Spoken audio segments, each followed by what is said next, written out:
íhuga það að eignast barn á HM 2010 og það mætti nefna drenginn í höfuð á Megasík.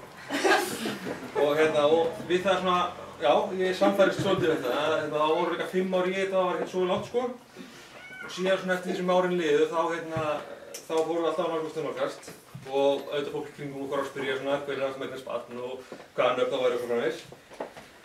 Og síðan sem fyrir, 9 mánuðir síðan, eða 10 mánuðir síðan, þá var hann fyrir að stilla það allur við það að HM ferði af stað. Þá þetta að fara að drífa í þessu og allt annað bara að takast. Og þá veitir svo til að Arna var svona egglos á þetta verður að fylgja með sögunni. Það var með egglos sama tíma og ég var á Akureyri, kennarinn mitt. Þannig og ég var á Akureyri þá og Arna bara hreinlega neyddist að keyra á Akureyri í blindbíl og hún lét mæður okkar ekki vita þegar það voru bílar búin að fara út af á leiðinni sko. Hún hringdi sko í mig á Holtavörðuheiði og var að spyrja hvort að hann væri kominn og sagði það er fullt af bílum búin að fara út af í Varmahlíð og það er bara brjála veður og ég fyrir já. Nei, ég er bara heima þér á leitunum. Það var eins og ég sagði ekki það. Og í febrúar þá var ljóst að það var drengur í leiðinni og þá fórum nú hlutir að flækjast. Við vorum reyndar að ræða svona nokkur nöfn. Og það var skemmtilegt að segja frá því að öll nöfnin sem við vorum meira búin að taka til voru nöfn sem aðrir sem fóru að segja svona er það þetta, er það Ólafur, er það Pétur?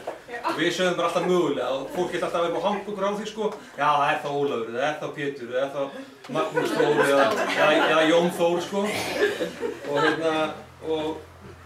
og síðan síðan rennu upp nokkrir örlagaríkir dagar bara eftir febrúar, bæði sögu þjóðarinnar og sögu okkar tveggja eða þriggja eftir að sagt og sennilega sérstakasti allavega fyrir okkur var 16. júní þegar hann fæddist og þá gerðust nokkuð magnaðir hlutir. Þá meðal annars féllu sviðir lánasamningar, gengislánarsamningarnir í Hæstarétti og Jóngnar var fyrsta daginn sem svona formulega í starfi. Það er tekið 15. en fyrsti formulegi dagur í starfi var 16.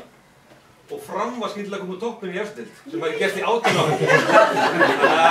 Þarna kom inn einhver nöfn Þorvaldur, þú veist alltaf að fara að skýra eftir eða nefna eftir einhverjum hæstaréttardómurum eða slíku.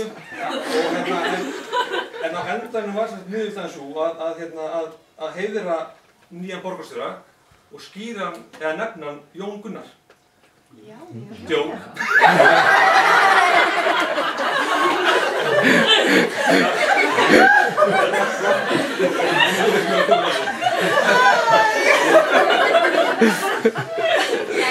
Við semst komumst á niðurstaðanum og hann ætla að heita Magnús Þór.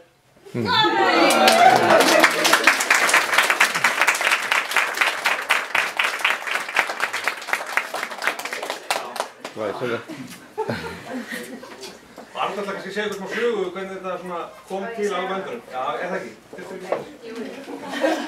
Ég var semst ekki alveg á því að nefna Magnús Þór af því Megas er svona svolítið suppulegur stundum.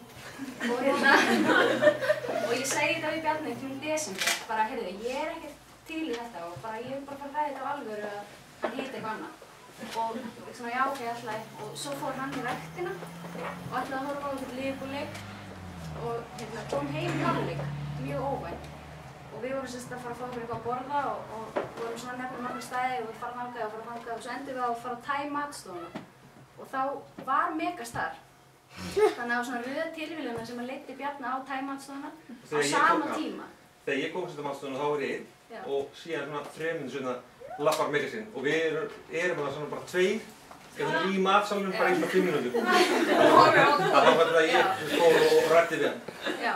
Og semst í fyrsta sinn og Bjarni er mikill aðdáandi og fara á marga tónleika eins og margir vita og hann hefur aldrei rætt við hann og aldrei fengið eigin hundraðardun eða nei.